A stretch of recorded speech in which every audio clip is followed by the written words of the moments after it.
मकान छोड़कर ससुराल। राजेश और उसका पूरा परिवार हिम्मतपुर में रहता था। राजेश अपनी लड़की सोनिया के लिए रिश्ता ढूंढ रहा था। अरे आप इतनी जगह रिश्ता ढूंढ रहे हैं, हमारे बाजू में ही कुछ घर छोड़कर ललिता जी और उनका परिवार भी तो रहता है। आप एक बार उनसे बात क्यों नहीं करते? बात तो करूँ सीमा जी, पर क्या वो लोग हमारे घर शादी करेंगे? अगर इतनी जगह बात करे तो यहाँ भी बात कर लो ना, क्या पता कुछ अच्छा ही हो जाए। बात तो तुम्हारी सही है। लड़की भी हमारी आंखों के सामने रहेगी और उनका परिवार भी बहुत अच्छा है। इससे अच्छा क्या ही होगा। घर भी अच्छा है और सब कुछ अच्छा है उनके घर में, किसी चीज की कमी नहीं है। नाम क्या है उनके लड़के का? गोपाल नाम है उनके लड़के का। तो कब तक बात करोगे? कहो तो आज शाम को ही चले उनके घर। बिल्कुल।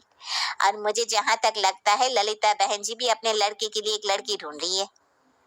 इससे अच्छी तो और कोई बात नहीं हो सकती सीमा जी।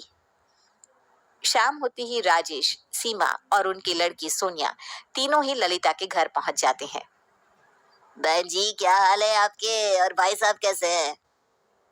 मैं भी ठीक हूँ और भाई साहब भी ठीक है। आप कैसे हैं? बस सब भगवान की कृपा है बहन जी। क्या पियेंगे भाई साहब, चाय कॉफी ठंडा? अरे नहीं, इतना परेशान होने की जरूरत नहीं है बहन जी।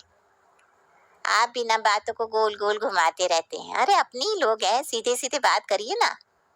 क्या बात है बहन जी, बताइए। आपको जो कहना है साफ साफ बताइए, हम तो आपके अपने ही है। अब आपसे क्या छिपाना। देखिए बहन जी, ये हमारी लड़की है सोनिया, हम इसके लिए रिश्ता ढूंढ रहे थे।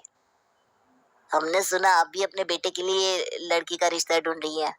हाँ जी, आपने बिल्कुल सही सुना, लेकिन मैं कुछ समझी नहीं आप कहना क्या चाह रही हैं।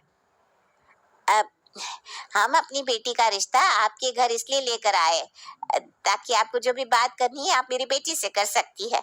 हम तो बस ये चाहते हैं कि हमारी बेटी को एक अच्छा परिवार मिल जाए। अच्छा अच्छा, ठीक है, मैं जरा गोपाल के पापा को बुला दूं और गोपाल भी लड़की को पसंद कर लेगा, इससे अच्छा क्या ही होगा। जी जी बिल्कुल सही बात है। ललिता दोनों को आवाज देकर बुलाती है और सभी बैठकर बातें करते हैं। वैसे बेटी सोनिया, तुम्हें क्या क्या आता है और कहाँ तक पढ़ी हो? आंटी जी मैंने एमबीए किया है और घर के सारे ही काम आते हैं मुझे। चलो, तुमने एमबीए किया है तो कुछ गोपाल की भी मदद हो जाएगी। बिल्कुल आंटी जी। गोपाल और राजन, मुझे तो लड़की बहुत पसंद है। आप दोनों बताओ, आपका क्या फैसला है? माँ अगर आपको पसंद है तो मुझे भी पसंद है। वैसे मैंने आपकी कोई बात कभी टाली है क्या, जो आज आपकी पसंद को ना कहूँगा? देखिए, गोपाल को और सोनिया को साथ रहना है। मुझे तो भाई 2 वक्त की चाय मिल जाए तो भी चलेगा। सोनिया और गोपाल की शादी हो जाती है। शादी के कुछ समय बाद, माँ कुछ दिनों के लिए मैं वापस घर आ जाऊं क्या? अरे क्या हुआ बेटा, कोई बात है क्या? अगर कोई बात है तो साफ साफ बता, मैं आकर तेरी सास से बात करती हूँ। नहीं माँ, वो क्या है ना, मुझे यहाँ का खाना कुछ अच्छा नहीं लगता। इतने सालों से आपके हाथ का बना हुआ खाना खा रही थी, तो यहाँ का खाना स्वाद ही नहीं लग रहा। अरे बेटा, नया नया ससुराल है, इतनी जल्दी भी अपने घर नहीं बुला सकती। मैं तेरी बात समझ रही हूँ, लेकिन ऐसे अच्छा थोड़ी ना लगता है कि बेटी की नई नई शादी हुई है और इतनी जल्दी ससुराल से मायके बुला लूं। मैं बुला नहीं सकती, पर आप तो आ सकती हो ना, आप ही आ जाओ। अरे वाह, ये मौका अच्छा है, अपनी बेटी के ससुराल में रहने को मिलेगा। एसी भी लगा हुआ है और लाइट भी नहीं जाती। इसी बहाने गर्मी में कुछ दिन के लिए छुटकारा मिल जाएगा। क्या सोचने लगी माँ, बोलो ना, आप आओगी ना? कुछ नहीं बेटा, मैं कल सुबह ही आ जाती हूँ तेरे घर। तो बस अपनी सास को बता दियो। हाँ ठीक है माँ। सोनिया अपनी सास को बता देती है कि उसने अपनी माँ को ससुराल में रहने के लिए बुलाया है। मम्मी जी, मैंने अपनी माँ को कल सुबह घर बुलाया है कुछ दिनों के लिए। मेरा मन नहीं लग रहा था ना, तो मैंने माँ को यहीं बुला लिया। सही किया ना मैंने? क्या हो गया बेटा, कोई परेशानी है क्या? नहीं नहीं मम्मी जी, वो बस मुझे ना हमेशा से माँ के हाथ का खाना पसंद है और मुझे यहाँ के खाने में स्वाद भी नहीं लग रहा है। अच्छा कोई बात नहीं, बुला लो, तुम्हारा मन भी लग जाएगा। अगले दिन ही सीमा अपनी बेटी के घर आ जाती है। थैंक यू सो मच माँ, घर आने के लिए। आपको यहाँ देखकर ना मुझे बहुत अच्छा लग रहा है। माँ को कैसा थैंक यू बेटा, तेरे लिए इतना भी नहीं कर सकती क्या माँ? हाँ, ऐसी बात नहीं है, वो तो बस तुम्हें देखकर बहुत खुश हो गई मैं। सीमा कुछ दिन तो खाना बनाती है, फिर उसकी नजर वॉशिंग मशीन पर पड़ती है। अरे बेटा तेरे यहाँ तो बहुत अच्छी वॉशिंग मशीन है, ऑटोमेटिक है ना, इसमें तो कपड़े आसानी से धुल जाते होंगे। हाँ माँ, अभी शादी से कुछ समय पहले ही खरीदी है, इसमें ना कपड़े बहुत जल्दी साफ हो जाते हैं। बेटा मैं सोच रही थी कि वहां मुझे हाथ से कपड़े धोने पड़ते हैं और यहाँ मैं खाना बनाने तो आती हूँ। मतलब क्या कहना है माँ? बेटा मैं सोच रही थी कि कपड़े यहीं लेकर आ जाती हूँ, जब तक खाना बनेगा कपड़े भी धुलकर सूख जाएंगे, इससे एक ही टाइम में 2 काम हो जाएंगे और मेहनत भी नहीं लगेगी। हाँ माँ, तुम यहाँ कपड़े धो लिया करो, तुम्हें आराम भी मिलेगा और थकान भी कम होगी। वैसे भी ये तो बहुत कम इस्तेमाल होती है।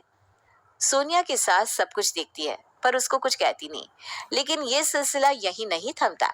सीमा कुछ दिन रहने के बाद अपने घर वापस चली जाती है। ये क्या, बेटी के ससुराल में कितना मजा आ रहा था रहने में, बिना मेहनत के कपड़े धुल रहे थे, गर्मी में भी ऐसा लग रहा था जैसे शिमला में हूँ। तभी सीमा के मोहल्ले की लाइट चली जाती है और उसी वक्त सोनिया का फोन आता है। हेलो माँ, कैसी हो आप? क्या कर रही हो? बस बेटा खाना बनाकर जरा सी देर को लेटी थी, पर यहाँ तो लाइट ही नहीं आ रही। गर्मी पहले ही क्या कम थी जो ये लाइट चली गई। यहाँ तो लाइट भी है और एसी भी चल रहा है। पता नहीं बेटा हमारे घर लाइट क्यों नहीं, और छत पर भी ना हवा नहीं चल रही है, ये एकदम सड़ी गर्मी पड़ रही है, ऐसा लग रहा है जैसे कोई भट्टी में भून रहा है। लेकिन माँ, ऐसे कैसे हो सकता है कि हमारे यहाँ लाइट है और वहाँ नहीं आ रही? अब क्या पता बेटा, ये बिजली वाले भी ना गरीबों को ही परेशान करते हैं। रुको माँ, मैं अपनी सास से पूछ कर आती हूँ। ऐसा कहकर सोनिया अपनी सास के पास जाती है। मम्मी जी, यहाँ लाइट कैसे आ रही है? हमारे घर तो लाइट नहीं है। बहू, हमारे घर जनरेटर और इन्वर्टर दोनों ही है और उसी से लाइट जलती है। ये सुनते ही सोनिया फोन में अपनी माँ से कहती है। माँ, एक काम क्यों नहीं करती? जब तक लाइट नहीं आ रही ना, यहीं आ जाओ। जब लाइट आएगी तो घर चले जाना, कम से कम गर्मी से तो आराम मिलेगा आपको। हाँ माँ जी, यहीं आ जाओ, जब लाइट आए तब घर चले जाना। अपने दामाद के मुंह से ये सुनकर सीमा फूली नहीं समा रही थी। वो मन ही मन कहती है, अरे वाह, अब तो दामाद ने भी बुला लिया, अब तो मैं जरूर जाऊंगी। चलो आज के दिन तो ठंडी हवा में सोने को मिलेगा। सीमा अपने पूरे परिवार को लेकर सोनिया के ससुराल आ जाती है और सभी लोग हॉल में लेट जाते हैं। तुम सब मेरी बात ध्यान से सुनो। क्या हुआ माँ, आप ऐसे क्यों बोल रहे हो? सारे लोग सोने का नाटक करो और कोई भी नहीं उठेगा, वरना इतनी अच्छी एसी की हवा उस घर में तो खाने को मिलेगी नहीं। चुपचाप सोने का नाटक कर लो ताकि कोई भी हमें लाइट आने पर जाने को ना कहे। ठीक कह रही हो माँ। सीमा के कहने पर सभी सोने का नाटक करते हैं और लाइट आने के बाद भी कोई भी अपने घर नहीं जाता। सोनिया की सास देखती है कि सब लोग सो रहे हैं। बहू, तुम्हारे मायके में तो लाइट आ गई है, पर तुम्हारे घर वाले सब सो गए हैं। अब उन्हें उठाना मत, वरना नींद खराब हो जाएगी। ठीक है मम्मी जी, जैसा आप कहें। लाइट जाने का सिलसिला और सोनिया के घर आने का सिलसिला खत्म ही नहीं होता। वहीं दूसरी तरफ सूरज अपनी माँ से कहता है, माँ, कुछ दिन बाद मेरे बेटे गोलू का जन्मदिन है, तुमने कुछ सोचा है क्या करना है? अरे बेटा, हर बार जैसे मनाते हैं वैसे ही मना लिया जाएगा, इसमें सोचने जैसा क्या है। सीमा दीदी का रिश्ता इतने बड़े घर में हुआ है, अब तो हमें ये जन्मदिन अच्छे से मनाना होगा, उनके हिसाब से ही करना होगा कुछ तो। हाँ बेटा, तेरी बात तो बिल्कुल सही है, पर हम ये सब करेंगे कैसे? तू तो हमारे घर की हालत जानता ही है, हम लोग कहाँ उनके हिसाब से कुछ कर पाएंगे। माँ, एक बार दीदी को फोन मिलाकर पूछ लो ना, क्या पता वो कोई अच्छा सुझाव दे दे। सीमा अपने बेटे की बात मानकर सोनिया को फोन करती है। हेलो बेटा, कैसी है? तुझसे कुछ बात करनी है। क्या हुआ माँ, सब ठीक है ना? हाँ बेटा, सब ठीक है। तेरे भतीजे का जन्मदिन आने वाला है, मैं और सूरज समझ ही नहीं पा रहे कि उसका जन्मदिन इस बार कैसे मनाए। माँ, बच्चा है, कैसे भी मना लो ना, उसमें इतना सोचने वाली क्या बात है? बेटा, अब तो तेरा रिश्ता इतने अच्छे घर से जुड़ चुका है, अब छोटा मोटा जन्मदिन मनाएंगे तो अच्छा नहीं लगेगा ना, हमें अब समधियों का भी तो सोचना पड़ेगा ना। हाँ माँ, बात तो तुम्हारी बिल्कुल सही है। लेकिन बेटा क्या करूं, मुझे तो कुछ समझ में नहीं आ रहा। हमारे घर में तो इतनी जगह ही नहीं कि इतने सारे लोग एक जगह आ पाए। माँ ये तो तुम ही बता सकती हो कि अब क्या करें। मेरी बेटी का ससुराल तो बहुत बड़ा है, इस बार जन्मदिन उन्हीं के घर मना लेते हैं। कुछ बनाना भी नहीं पड़ेगा, बस एक केक ले जाएंगे, बाकी सब तो वहीं हो जाएगा। हींग लगे ना फिटकरी और रंग भी चोखा। माँ क्या सोचने लगी? बेटा तू एक काम कर, अपनी सास को बोल दे इस बार गोलू का जन्मदिन तेरे घर पर ही मनाएंगे। गोलू का भी यही मानना है कि वो अपनी बुआ के घर में इस बार केक काटे। हाँ हाँ माँ, मैं भी यही चाहती हूँ कि मेरे भतीजी का जन्मदिन यहाँ मनाया जाए। ये तो तुमने मेरे मन की ही बात कह दी। सोनिया के सास ससुर और उसका पति बाहर थे, जिस वजह से ये बात वो अपनी सास को बताना भूल जाती है। वहीं सीमा अपने परिवार के साथ सोनिया के ससुराल आ जाती है। बेटा कोई दिखाई नहीं दे रहा, सब कहाँ गए हैं? बेटा सब कहाँ गए हैं? और तूने अपनी सास को बताया था ना कि आज हम लोग आ रहे हैं गोलू के जन्मदिन के लिए। अरे नहीं पापा, वो लोग ना सुबह से कहीं बाहर गए हैं और मैं काम में बिजी थी तो बताना भूल गई। कोई नहीं, जब आएंगे तो बता दूंगी। शाम होते ही सोनिया के ससुराल वाले आते हैं और ललिता देखती है कि उसकी बहू मायके वालों को यहाँ बुलाकर पार्टी कर रही है। हे भगवान, कैसा हल्ला हो रहा है मेरे घर में। मुझे सुबह सबको लेकर काम से जाना है और मेरी बहू सबको लेकर यहाँ पार्टी कर रही है। पता नहीं इसका क्या चलता रहता है, जब देखो इसके मायके वाले यहाँ आ जाते हैं। सीमा जन्मदिन की पार्टी में और भी बच्चों को बुलाती है। सारे बच्चे सोनिया के घर की दीवार खराब कर देते हैं, काफी सारा सामान भी तोड़ देते हैं, जिससे सोनिया की सास बहुत चिढ़ जाती है। बेटा गोपाल, मुझे तुमसे कुछ बात करनी है। क्या हुआ माँ, सब ठीक तो है? बेटा ये बहू के घर वाले रोज रोज कुछ न कुछ लगा के रखे हुए हैं, जब देखो घर चले आते हैं। माँ बात तो तुम्हारी बिल्कुल ठीक है, लेकिन अब कर भी क्या सकते हैं? अरे बेटा मुझे ही सबक सिखाना पड़ेगा इसके घर वालों को। माँ जैसा आपको ठीक लगे आप करो। तो कुछ दिन के लिए घर की बिजली कटवा सकता है क्या? माँ बिजली कटवाने की क्या जरूरत है? अरे जितना कह रही हूँ उतना कर ना। ठीक है माँ। और याद रहे बेटा, इन सब के बारे में बहू को कुछ पता नहीं चलना चाहिए। सोनिया के ससुराल में अब लाइट चली जाती है। ललिता अपनी बहू से कहती है, बहू हमारे घर शॉर्ट सर्किट हो चुका है, जिसकी वजह से हम जनरेटर या इन्वर्टर भी नहीं चला सकते कुछ दिनों के लिए। तो हम तुम्हारे मायके चले जाए क्या कुछ दिन? ठीक है मम्मी जी, कोई बात नहीं, मैं अपनी माँ को फोन कर दूंगी। सोनिया के ससुराल वाले उसके मायके जाकर रहने लगते हैं। वक्त गुजरता है पर सोनिया के ससुराल की लाइट तो सही हो ही नहीं पाती। सूरज बेटा इतने दिन हो गए, मैं तो थक गई हूँ काम करते करते। न जानी ये लोग कब जाएंगे। हाँ माँ, बात तो सही कह रही हो।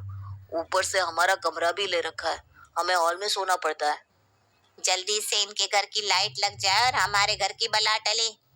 हाँ माँ, एक मुसीबत तो कम हो। वक्त गुजरता है, लाइट फिर भी सही नहीं होती। सोनिया के सास ससुर की एनिवर्सरी भी आ जाती है। बहन जी, आज हमारी एनिवर्सरी है और हमारे कुछ मेहमान आने वाले हैं, लगभग 60 लोग। तो आप उनके लिए खाना बना दोगी ना? ये भी कोई कहने वाली बात है। ठीक है, तो मैं गोपाल उसके पापा और बहू के साथ मंदिर जा रही हूँ। शाम तक आप सारा खाना तैयार रख दीजिएगा। जी जी बहन जी, बिल्कुल, आप आराम से मंदिर होकर आइए। सीमा और उसकी बहू काम पर लग जाते हैं। तभी फोन की घंटी बजती है। माँ, मम्मी जी ने कहा है कि पनीर की 3 तरह की सब्जी बनेगी। सूखी सब्जी भी कम से कम 3 बनेगी। 70 से 80 रोटियां बनेगी तो चलेगा, और पुलाव और जीरा राइस। बेटा बाजार से मंगवा ली क्या? ये तो बहुत ज्यादा खाना है। माँ, हमारे घर में ना बाहर से खाना नहीं आता, मम्मी जी को पता लगा तो बहुत मुश्किल हो जाएगी। ठीक है बेटा। सीमा और उसकी बहू खाना बनाते बनाते थक जाते हैं, पर अभी तो बस खाने के 2 से 3 आइटम ही बने थे। सूरज, मेरी इन बूढ़ी हड्डियों में और जान नहीं कि मैं कुछ बना पाऊँ। अगर तेरी बहू से बनता है तो बना ले। माँ, लक्ष्मी इतना सारा खाना अकेले तो नहीं बना सकती, आपको मदद तो करनी पड़ेगी। अरे क्या मुसीबत हमारे गले आके पड़ी है, ये लोग तो यहाँ से जाने का नाम ही नहीं लेते। माँ, छोटा मुंह बड़ी बात, पर अभी से कुछ वक्त पहले हम सब भी तो यही कर रहे थे। कहना क्या चाहती हो, साफ साफ बोलो। उन्हें आए हुए सिर्फ 6 दिन हुए हैं और आपको ऐसा लगता है कितने सालों से आए हैं। अरे लेकिन 6 दिन में कितना परेशान कर दिया, ये नहीं दिखाई देता। उन्होंने परेशान नहीं किया। आपने सोचा कि आपने उनके साथ क्या क्या किया? घर के कपड़े उनके यहाँ धो के आते थे, लाइट ना होने पर उनके घर हर रोज चली जाती थी, और तो और गोलू का जन्मदिन भी वहां मनाया, और उन शैतान बच्चों ने उनके घर की कितनी सारी महंगी चीजें तोड़ दी। क्या कभी पलटकर आंटी जी ने आपको कुछ कहा? नहीं बहू, तुम सही कह रही हो, मुझे अपनी गलतियों का एहसास हो गया है। सीमा की बात सुनकर सोनिया के ससुराल वाले बाहर आते हैं।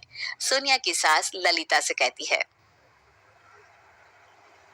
देखिए बहन जी, आज मेरी एनिवर्सरी नहीं है, ये खाना हम आज अनाथ आश्रम में देकर आएंगे। मैं सब समझ गई बहन जी, और मैं अपनी गलतियों के लिए माफी मांगती हूँ। देखिए बहन जी, मुसीबत में अपने ही काम आते हैं, पर अपनों का इस्तेमाल तो नहीं किया जाता ना। बिल्कुल सही कह रही है बहन जी, गलती हो गई। सोनिया के मायके वाले सब कुछ समझ जाते हैं। सोनिया के ससुराल वाले और मायके वाले सब मिलकर अनाथ आश्रम जाते हैं और जितना भी खाना बना था वही